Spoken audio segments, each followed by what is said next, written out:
काल 18 तारीख सायंकाळी 6 वाजता प्रचार संपला. बल्लारपूरची जाहीर सभा आटोपल्यावर काही गावातील कार्यकर्त्यांनी निवडणुकीच्या प्रचारादरम्यान त्यांच्या गावात मी पोहोचू शकलो नव्हतो, तर त्यांनी गावात येऊन सदिच्छा भेट घ्यावी अशी इच्छा व्यक्त केली आणि त्या इच्छेनुसार मी येरगाव या गावाला गेलो.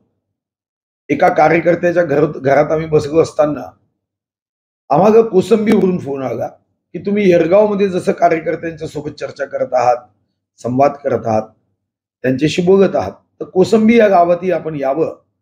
नगेश्वरच्या तलावाच्या संदर्भात आम्हाला आमच्याशी काही बोलायचं आहे. आणि मी कोसंबीमध्ये गेलो. कोसंबीमध्ये पक्षाचे कार्यकर्ते व काही ग्रामीण भागातील जनता तिथे उपस्थित होती. कोणताही माईक नाही, कोणताही स्पीकर नाही, काहीही नाही. गावातला एक सन्माननीय शेतकरी व्यक्ती मला नगेश्वर तलावाच्या संदर्भामध्ये त्याच्या खोलीकरणाची माहिती देत होता. तितक्यात स्वतः काँग्रेसचे उमेदवार संतोष रावत, त्यांच्यासोबत काही धष्टपुष्ट लोक होते आणि त्यांचे काही कार्यकर्ते हे तिथं आलेत.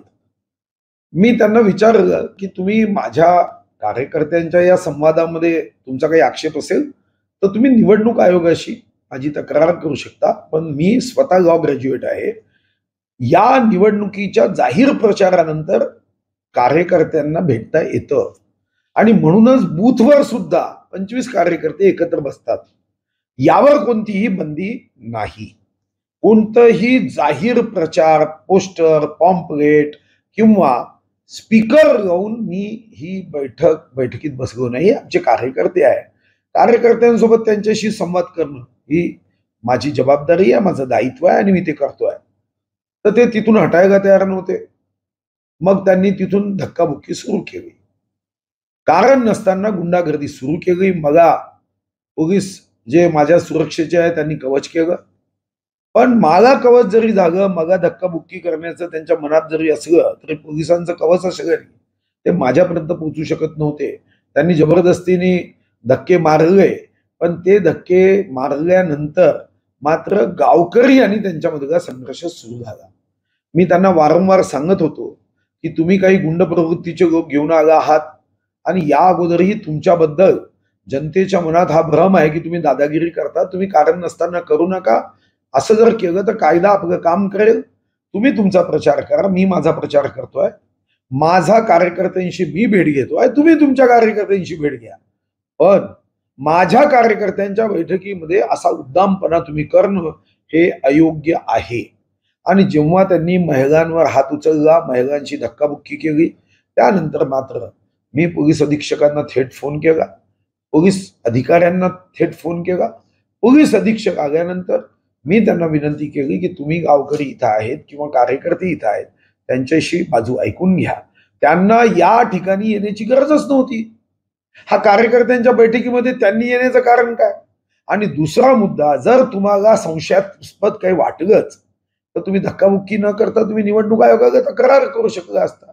मी त्यांना हे आग्रहाने सांगितलं, पण काँग्रेसचा उद्दामपणा, काँग्रेसचा अहंकार हा वाढलाय. काँग्रेसला असं वाटतं की आम्ही काही करू, नरेटिव्ह सेट करू, खोटं बोलू, दादागिरी करू, आम्हाला लोकांनी निवडून दिलं पाहिजे. विकासाच्या मुद्द्यावर जेव्हा त्यांना आमच्याशी तुलना करता येत नाही, विकासाचं काम सांगता येत नाही, तेव्हा मात्र ते या पद्धतीने काम करतात. आणि मी त्यांना सांगितलंय की संतोष रावतजी, तुमच्याबद्दलही माझ्याकडे तक्रारी येतात की तुम्ही बकरे कापत आहात, तुम्ही दारू वाटत आहात, पण मी अशी तक्रार आल्यावर मी तुमच्या कार्यकर्त्यांच्या घरात किंवा तुमच्या घरात येत नाही. मी पोलीस स्टेशनला सांगतो की अशी अशी तक्रार आहे, तपासून बघा. तुम्हालाही जर वाटलं तर तुम्ही पोलीस स्टेशनमध्ये रिपोर्ट द्यायला हवा. तुम्ही जागेवर येण्याचं काहीही दूरपर्यंत कारण नाही.